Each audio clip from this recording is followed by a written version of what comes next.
కొన్ని వాస్తవ పరిస్థితుల్ని తెలియచెప్పాలనేటువంటి ఆలోచనతోనే ఈరోజు నేను కానీ శ్రీధర్ బాబు గారు కానీ లేకపోతే శ్రీనివాస్ రెడ్డి గారు కానీ లేకపోతే మాతో కూర్చున్న ప్రభుత్వ విప్పు గారు లక్ష్మణ్ గారు కానీ లేకపోతే వెంకట్ గారు కానీ లేకపోతే revenue principal secretary CCLA Naveen Mittal గారు కానీ మేమందరం కొన్ని విషయాల్ని స్పష్టంగా రాష్ట్ర ప్రజలకు తెలియచెప్పాలనేటువంటి ఆలోచనతోనే ఇక్కడ మీ ద్వారా ఈ సమావేశాన్ని ఏర్పాటు చేశాం. ఈరోజు రాష్ట్ర వ్యాప్తంగా కంచె గచ్చిబౌలిలోని 400 ఎకరాలకు సంబంధించినటువంటి అంశం పైన పెద్ద ఎత్తున చర్చ జరుగుతాం. సోషల్ మీడియాలో సర్వే నెంబర్ 25లోని కంచె గచ్చిబౌలి 400 ఎకరాలకు సంబంధించి హైదరాబాద్ సెంట్రల్ యూనివర్సిటీ భూములు, ఆ భూముల్ని తెలంగాణ రాష్ట్ర ప్రభుత్వం యూనివర్సిటీ నుంచి గుంజుకొని దాన్ని రకరకాల ప్లాటింగ్ లాగా చేసి అమ్ముకోవటం కోసం ప్రయత్నం చేస్తూ ఉంది అని పెద్ద ఎత్తున ప్రచారం జరుగుతూ ఉంది. సోషల్ మీడియాలో సర్క్యులేట్ కూడా చేస్తూ ఉన్నారు. బట్ వాస్తవాలు ఏంటో ప్రజలకు తెలియాలి. ఎస్, ఒకప్పుడు 2024 13/1/2024 వరకు ఈ 400 ఎకరాలు హైదరాబాద్ సెంట్రల్ యూనివర్సిటీతోనే ఆ రోజు ఉందని యూనివర్సిటీ వాళ్ళంతా కూడా భావించారు. కానీ 13/1/2024 నాడు ఆనాటి ఉమ్మడి ప్రభుత్వం తెలుగుదేశం ప్రభుత్వం ఈ భూమిని 400 ఎకరాలని యూనివర్సిటీ నుంచి తీసుకొని ఐఎన్జీ భారత స్పోర్ట్స్ ఏదో తీసుకొని వస్తుందని ప్యాట్రా బిల్లీరావు లాంటి వాళ్ళని ఈ 400 ఎకరాలు ఇచ్చేశారు. అలాట్ చేస్తే ఆ 400 ఎకరాలు అలాట్ చేస్తూ సరే ఇది యూనివర్సిటీ ల్యాండ్ కదా మరి మాకేంటి అట్లీస్ట్ ఎట్లా అంటే సరే ఆనాటి ప్రభుత్వం ఆ 400 ఎకరాలకి ఎక్స్చేంజ్గా అంటే బదలాయింపుగా 397 ఎకరాలు 400 ఎకరాలకి ఎక్స్చేంజ్గా బదలాయింపుగా ఆనాటి ప్రభుత్వం 397 ఎకరాలు అదే యూనివర్సిటీకి ఆనుకొని గోపన్పల్లికి అటుపక్కన రాష్ట్ర ప్రభుత్వం ఆ యూనివర్సిటీకి ఇవ్వటం జరిగింది. అంటే ఎక్స్చేంజ్ ఆఫ్ దిస్ 400 ఎకర్స్ 397 ఎకరాలు అంటే that is also nearing about 400 acres ఆనాడు యూనివర్సిటీకి ఒప్పచెప్పటం జరిగింది. దానికి సంబంధించిన ఆనాటి పంచనామా పేపర్లు కూడా అంటే రాష్ట్ర ప్రభుత్వానికి సంబంధించిన అధికారులు, రెవెన్యూ అధికారులు, యూనివర్సిటీ అధికారులు కలిసి సంతకం పెట్టినటువంటి కాపీలకు సంబంధించిన సమాచారాన్ని అంటే రాష్ట్ర ప్రభుత్వ రికార్డ్స్లో ఉంది. ఈ సమాచారాన్ని మీకు పూర్తిగా అందించాలనే నేను ఈరోజు ఈ సమావేశం మీకు పెట్టి వాస్తవ పరిస్థితులు చెప్పాలి. అంటే ఇప్పుడు మనం మాట్లాడుకునేది ప్రజలు సర్క్యులేట్ చేసేది ఈ 400 ఎకరాలకు సంబంధించి ఆల్రెడీ ఎక్స్చేంజ్ ఆఫ్ ల్యాండ్ యూనివర్సిటీకి ఆ రోజు ఇచ్చేశారు. అది ఈ 400 ఎకరాలు ప్రభుత్వానికి అప్పచెప్తున్నట్టు దాని బదులు ఇంకో 397 ఎకరాలు మేము తీసుకున్నట్టు యూనివర్సిటీ అధికారులు ఆనాటి రెవెన్యూ అధికారులు ఇద్దరు కలిసి సంతకాలు పెట్టించిన కాగితాలు కూడా మీకు మీడియా మిత్రులకి నేను అందజేస్తాను. దయచేసి ఇవన్నీ వాస్తవ పరిస్థితులు ప్రజలకు తెలియాలి. ఎందుకంటే అబద్ధాలు మీదనే బతుకుతున్నటువంటి కొన్ని రాజకీయ పార్టీలు అడ్డగోలు సమాచారాన్ని ఏదో రాష్ట్ర ప్రజలకు ఇచ్చి ఓ తప్పుడు ప్రచారం చేసే ప్రక్రియకి పెద్ద ఎత్తున తెరలేపారు.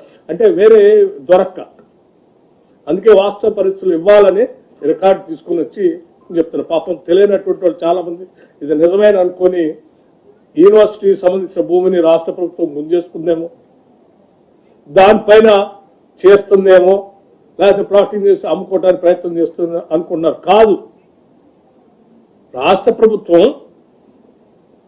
ఆనాటి ప్రభుత్వం సరే ఎక్స్చేంజ్లో ఆ ల్యాండ్ యూనివర్సిటీకి వస్తే యూనివర్సిటీ వాళ్ళు బాగానే ఉన్నారు, వాళ్ళ ల్యాండ్ వాళ్ళకి వచ్చింది. కానీ ఈ 400 ఎకరాలు ఎక్కడ పోయింది? ప్యాట్రా బిల్లీరావు అనేటువంటి ఐఎంజీ భారత్ అనే ఒక ఫ్రాడ్ కంపెనీకి పోయింది. అనేది రాష్ట్ర ప్రజల ఆస్తి సొమ్ము కదా, ఈ ఆస్తి ప్రజలకే ఉండాలి, రాష్ట్రాలకే ఉండాలి కదా అని ఆ తర్వాత వచ్చినటువంటి కాంగ్రెస్ ప్రభుత్వం రాజశేఖర రెడ్డి గారి నాయకత్వంలో ఈ అలాట్మెంట్ ప్రైవేటు వ్యక్తులకు అలాట్ చేసినటువంటి భూమి రాష్ట్ర సొమ్ము, రాష్ట్ర ఆస్తి, ఈ ప్రజలకే ఉండాలి. ఇది అటువంటి ప్యాట్రా బిల్లీరావు లాంటి ఐఎంజీ భారత్ స్పోర్ట్స్ లో పోతే ఎట్లా అని వారు 21/11/2006 నాడు ఆనాటి కాంగ్రెస్ ప్రభుత్వం దీన్ని క్యాన్సిల్ చేసింది. ఎవరికి? ప్యాట్రా బిల్లీరావు ఆ ఐఎంజీ స్పోర్ట్స్ కి ఇచ్చిన ల్యాండ్ ని క్యాన్సిల్ చేసి ఇది గవర్నమెంట్కే ఉంటుంది, ఇటువంటి వాళ్ళ చేతిలో ప్రైవేట్ వ్యక్తులు పోవటానికి వీల్లేదని తీసుకొస్తే వారేం చేశారు?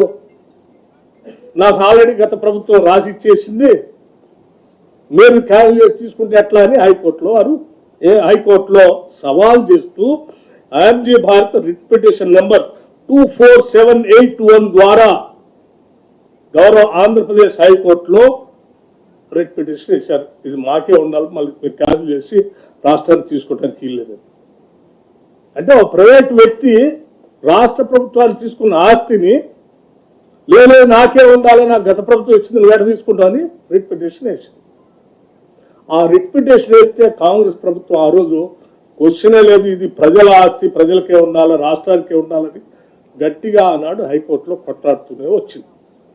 సరే, తర్వాత క్రమంలో రాష్ట్ర విభజన జరగటం 2014లో మరి మనందరూ తెలిసిందే టీఆర్ఎస్ ప్రభుత్వం అధికారంలో రావటం. 2014 నుంచి 2023 వరకు 10 ఏళ్ళు అధికారంలో ఉన్నారు. ఈ బిల్లీరావు ఐఎంజీ భారత్ లాంటి వాళ్ళకి చేతులకి భూమి పోవద్దని ఆనాటి కాంగ్రెస్ ప్రభుత్వం అది క్యాన్సిల్ చేసి కొట్లాడింది. మరి మన ప్రత్యేక రాష్ట్రం వచ్చింది, మన ఆస్తులు మనకే ఉండాలా, మన బిడ్డలకే చెందాలా, ఈ రాష్ట్రానికే సంపద పెరగాలని కదా ప్రత్యేక రాష్ట్రం తెచ్చుకుంది. మరి దానిపైన ఈ 10 ఏళ్ళు అధికారంలోకి వచ్చిన టీఆర్ఎస్ ప్రభుత్వం గట్టిగా కొట్లాడి ఆ భూమి తెచ్చుకోకపోగా గాలికి వదిలేసింది.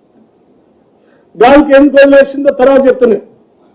అది ప్రైవేట్ వ్యక్తుల చేతుల్లోనే ఉంటే, ఈ ప్రభుత్వానికి రాకుండా ఉంటే ఆ ప్రైవేట్ వ్యక్తుల చేతుల్లో నుంచి ఇంకో రకంగా ఎట్లా చేసుకోవచ్చో సరే రకరకాలైనటువంటి ఆలోచనలు ఉండి దాని మీద గట్టి కొట్లాడాలి. మేము మళ్ళీ ఆ 2023లో జరిగిన ఎన్నికల్లో గట్టిగా కొట్లాడి ప్రజల ఆస్తులు ప్రజలకే ఉండాలా అని చెప్పి ప్రజలకు ఇచ్చి వాగ్దానాలు ఇచ్చి మేము అధికారంలోకి వచ్చిన మరుక్షణమే ఇది ఆనాటి నుంచి ఇది ప్రజల ఆస్తి, ఇది ఏదో బిల్లీరావు ప్యాట్రా చేతుల్లో పోతే ఇది చాలా వేల కోట్ల రూపాయలు విలువైనటువంటి భూమి, ఇది వాళ్ళకే వదిలేయకూడదు, మనం గట్టి కొట్లాడాల్సిందే, ఇది ఏదో రకంగా రాష్ట్రానికి తేవాల్సిందే అని చెప్పి రాష్ట్ర ముఖ్యమంత్రి రేవంత్ రెడ్డి గారి నాయకత్వంలో ఈ రాష్ట్ర కేబినెట్ గట్టిగా నిర్ణయం తీసుకొని ఎట్టి పరిస్థితుల్లో ఇంచి భూమిని కూడా వదిలిపెట్టడానికి లేదు, ఇది ప్రజలకే చెందాలని చెప్పి హైకోర్టులో కొట్లాడి దీని పైన కేసు గెలిచి ఆ భూమిని అంతా రాష్ట్రానికి తీసుకొచ్చారు. SLP నెంబర్ 9265/2024 dismissed on 3/5/2024 అంటే ఆ ప్యాట్రా బిల్లీరావు వేసిన దానిపైన గట్టి కొట్లాడి మంచి అడ్వకేట్ను పెట్టి ఎట్టి పరిస్థితుల్లో దీన్ని రావాలని చెప్పి పోరాటం చేసి తీసుకొచ్చి వేల కోట్ల విలువైన భూమిని రాష్ట్ర ప్రభుత్వాన్ని తీసుకొచ్చి ఒక సక్సెస్ ఈ ప్రజలకు అందించడం కోసం వేల కోట్ల విలువైన భూమిని రాష్ట్ర ప్రభుత్వం తీసుకొచ్చింది.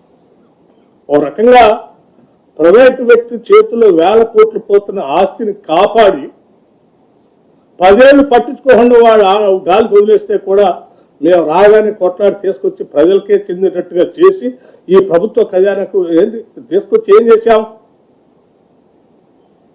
రెవెన్యూ డిపార్ట్మెంట్ నుంచి ఈ రాష్ట్ర ప్రభుత్వానికి సంబంధించిన ఇండస్ట్రీస్ తీసేసి చెప్పే ప్రైవేట్ వాళ్ళ చేతిలో పోవద్దని తీసేసి అవుద్ది రెవెన్యూ డిపార్ట్మెంట్, రాష్ట్ర ప్రభుత్వానికి ప్రజలు. అంటే కొన్ని వేల కోట్ల రూపాయలు విలువ చేసే భూమిని మేము కాపాడి కొద్దిమంది కుట్రపూరితమైనటువంటి వ్యక్తుల చేతుల్లో పోకుండా రాష్ట్ర ప్రజలకి ప్రభుత్వానికి చెందేటట్టుగా చేసి దీన్ని ఈరోజు కాపాడితే అసలు నిజంగా ఎవరైనా అభినందిస్తారు దీన్ని. అరే శబాష్, ఎప్పుడో 2023లోనో అటు ఇచ్చినటువంటి దాన్ని దారాదత్తం చేసిన దాన్ని సరే ఇన్ని సంవత్సరాలని వాళ్ళు ఏంటంటే మీరు చూడండి, ఆలోచన చేయండి. ఇచ్చింది ఎప్పుడు వాళ్ళకి 2004 13 1 2004 నాడు. ఇవాళ ఏ సంవత్సరం? ఇన్ని సంవత్సరాల మధ్యలో పోరాటం చేసిన ప్రభుత్వం విభజన జరిగితే 10 ఏళ్ళు పరిపాలన గాలి వదిలేస్తే మేము రాగానే కొట్లాడి ఎట్టి పరిస్థితులు దీనికి ఉండాలని తీసుకొని వస్తే వచ్చిన భూమి మళ్ళీ వ్యక్తుల చేతుల్లో పోనీయకుండా ప్రభుత్వ సంస్థలు వ్యవస్థల చేతుల్లోని పెట్టి దీన్ని ఏదో రకంగా ఈ రాష్ట్ర ప్రజలకే ఒక ఆస్తిని సృష్టించాలని మేము ప్రయత్నం చేస్తున్నాం. ఎందుకంటే ఈ రాష్ట్రము కొన్ని సంవత్సరాల పాటు పోరాటం చేసింది అస్తిత్వం కోసం, ఆత్మగౌరవం కోసం.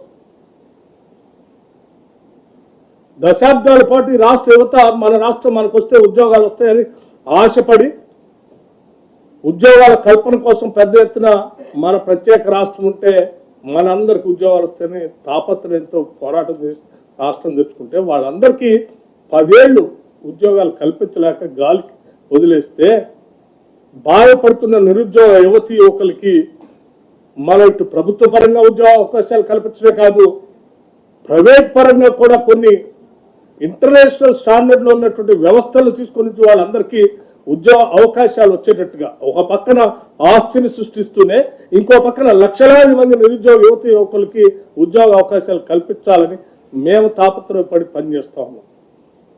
ఇందులో మా స్వార్థంగానే లేకపోతే మా మంత్రివర్గ సహచరుల స్వార్థంగానే లేకపోతే ముఖ్యమంత్రి రేవంత్ రెడ్డి గారు స్వార్థంగానే వ్యక్తిగతంగా దీన్ని వాడుకునేది లేదు. ఈ రాష్ట్ర యువత కోసం, రాష్ట్ర ప్రజల కోసం వాడుతున్నట్టు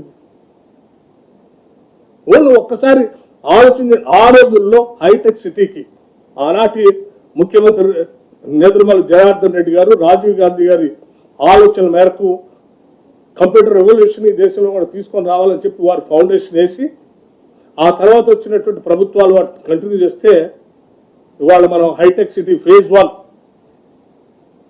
హైటెక్ సిటీ ఫేజ్ 2, ఆ తర్వాత ఫైనాన్షియల్ సిటీ, ఆ తర్వాత నాలెడ్జ్ సిటీ, ఇవన్నీ రావటం వల్ల లక్షలాది కోట్ల రూపాయలు ఇక్కడ ఇన్వెస్ట్మెంట్స్ వచ్చినాయి. అవన్నీ ఇన్వెస్ట్మెంట్స్ తో వచ్చినటువంటి సంస్థల వ్యవస్థల ద్వారా లక్షలాది మంది నిరుద్యోగ యువతీ యువకులకి ఈరోజు హైదరాబాద్ లో ఉద్యోగ అవకాశాలు దొరుకుతున్నాయి.